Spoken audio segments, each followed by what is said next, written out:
Hello everyone and welcome back to another video on the channel. Today we are talking WWE Saturday night's main event for January 2025. We're going to go through all four matches on the card and the segment that has been planned and predict what is going to happen. We've obviously got a week before the Royal Rumble, so this is just to kind of bridge that gap because it's been a while since a pay-per-view. The last one was pretty fun. Don't know if we're going to be live for this one. I will let you know. Follow my Twitter at DriftLewis and you'll see if we are or not. Obviously, there will be Royal Rumble predictions next Friday. There will be a booking video in between them. Most likely how I would book the entirety of the men's Royal Rumble. Not trying to be sexist, but it simply takes too long to do two. And let's be brutally honest here, the men's Rumble is the one that is more stacked and more excitable because of all the people that could potentially win it. I will talk about the women's Rumble in the video, but it will be more focused on the men's match. So, yeah. But Saturday night's main event, let's get into it. Let's go through it. Kicking things off then, we have Cody Rhodes and Kevin Owens in a contract signing moderated by Shawn Michaels. Of course, we are in San Antonio. Initially, I wasn't going to do predictions on this, but then when I added Shawn, I was like, okay, there clearly is going to be something that happens. I'm going to take Cody Rhodes to retain here because I think Cody will walk into Mania as champion. And I think Kevin, this is a way that he can lose and still technically say he didn't lose. And as much as I would love to see Kevin Owens versus Sami Zayn for the World Championship at WrestleMania, I do think the direction they're going is Kevin versus Sami. I just don't think it's going to be for the world title. I would love it if it did, and I think there is a chance that can happen due to obviously the promo between Kevin and Sami on Raw. I feel like that could be a thing that plays into the match if Sami maybe runs down but doesn't get involved or can't pull the trigger, or he doesn't get involved and Owens is constantly looking up the walkway waiting for him. But I think Cody will retain will retain at the Rumble, and I think Kevin will put Shawn Michaels through a table or something with a pile driver. I think he'll do something dastardly. And realistically, this is just going to be a talking segment. I don't know what the amendment is going to be. Maybe Owens has someone in his corner and that turns out to backfire on him. I don't know. But my one prediction is Shawn Michaels gets put through a table by Kevin Owens. Our first match of the evening sees Bron Breakker defend the Intercontinental Championship against Sheamus. Sheamus obviously going for the title he has never won in his career. The only title he has never won.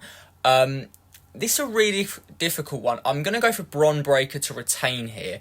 I don't think this will be the end of the feud. I feel like this is the WrestleMania match, Bron versus Sheamus. I feel like something happens here. Bron maybe wins a bit underhandedly. Sheamus eliminates him from the Rumble. Maybe they're both in the chamber. Sheamus eliminates him there. And that sets up the grudge match, maybe in like a street fight or a Donnybrook match where Sheamus can finally take the title.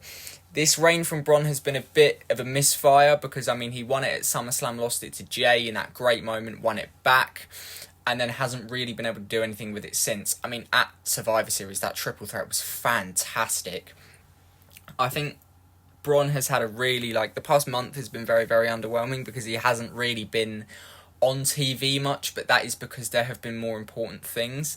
I get that, but, I mean, we've just moved to Netflix. You need to prioritise all your championships really, and of course this bloodline story, but Bron hasn't really been built up, so I feel like a big win here to introduce him to the new audience that will be watching is quite critical, and then we can get to Mania and they can have another match and just beat seven bells out of each other, which is what they'll do in this match, and this will be a great match, I have no doubt, but I do think Bron will just about retain. The match I am most looking forward to, the Monster Among Men versus the Samoan Werewolf. Braun Strowman versus Jacob Fatu. This is going to be incredible.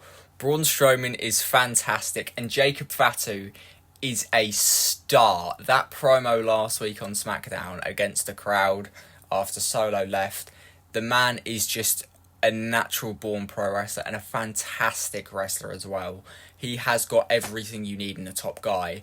Jacob is going to win here, obviously. He's not lost a match yet, or he hasn't been pinned yet. He's only had one singles match against Jey Uso and he won it.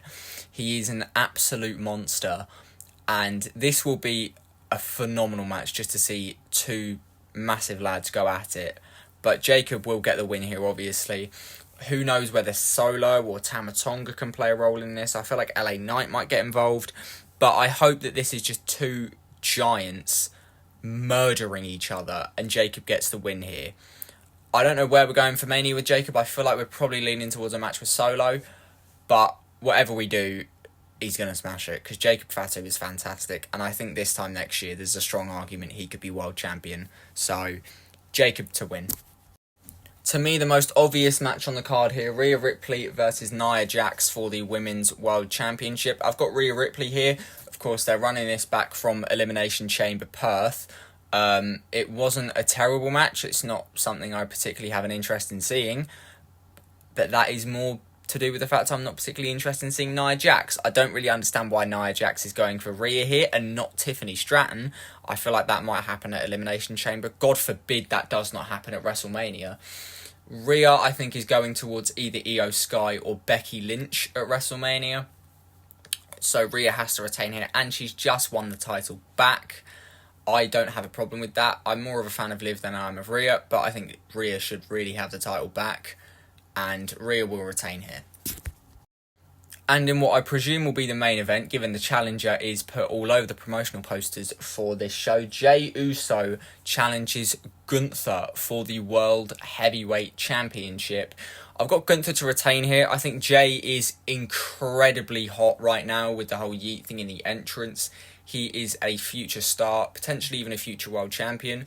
I think this whole Bloodline story has been very fun. Again, I don't really know where we're going with the Jey WrestleMania angle. I feel like we were probably going towards Jey and Jimmy Uso versus the Gorillas of Destiny at WrestleMania, but due to the fact that Tonga Loa is currently injured, I don't know if that's still on. They're expecting him to be back around WrestleMania.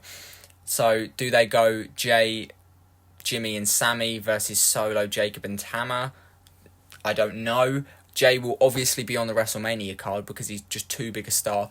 Gunther, I think we are warming him up for a big challenger at Mania, i.e. a CM Punk, a Seth Rollins, a John Cena. I don't really know which one of them it's going to be. Will he retain? I'm not sure. I actually am one of the defenders here that I don't think Gunther's reign has been as moderate as people think. I quite like the fact that they dealt with Randy first, then Sammy, and then Priest, of like all these people he couldn't beat clean, and now they're moving towards some bigger stories. Whether it's Goldberg at Mania, I severely hope it isn't, because nobody has any interest in seeing Goldberg wrestle any type of match anywhere. I'm going to say that Gunther does retain here. Whether Drew gets involved or not, I don't know. What I will say is, as big of a fan as I am of the presentation of Jey Uso with the entrance and the music and the crowd, Jey's matches in big time scenarios, i.e. Jimmy at Mania, Roman at SummerSlam, Priest at Backlash, aren't particularly very good. So I think he really needs a very, very good match here, because if this is another kind of match, it's not really on Gunther. So, to me, Jey needs a big, big performance here and a good match. And I think it will be, but Gunther will ultimately retain. As always, though, they were just my predictions. Let me know yours down in the comments below, and let me know what future videos you'd like to see. It won't just be predictions and fantasy bookings on here. I hope you all have a great time watching the show. Remember, it is on YouTube this weekend and not on Netflix, so you'll have to find the link on Twitter or Instagram or social media. You'll be able to find it. If we are live, we'll be live at Wrestling Network probably about 15 minutes before the show starts. I have not organised this with Mike yet because I'm not good at my job. So if we are live, make sure to come in and say hello. We always appreciate the chats, and I hope you will have a wonderful time watching the show, and we'll see you next week. Goodbye. Let me tell you, wanna see you fly, way up on my side, till the day I die, we're heading for the silver line. Let me tell you, wanna see you move, cause there's room for two, every day, every night, we turn up to 9-9. Hey, hey, hey.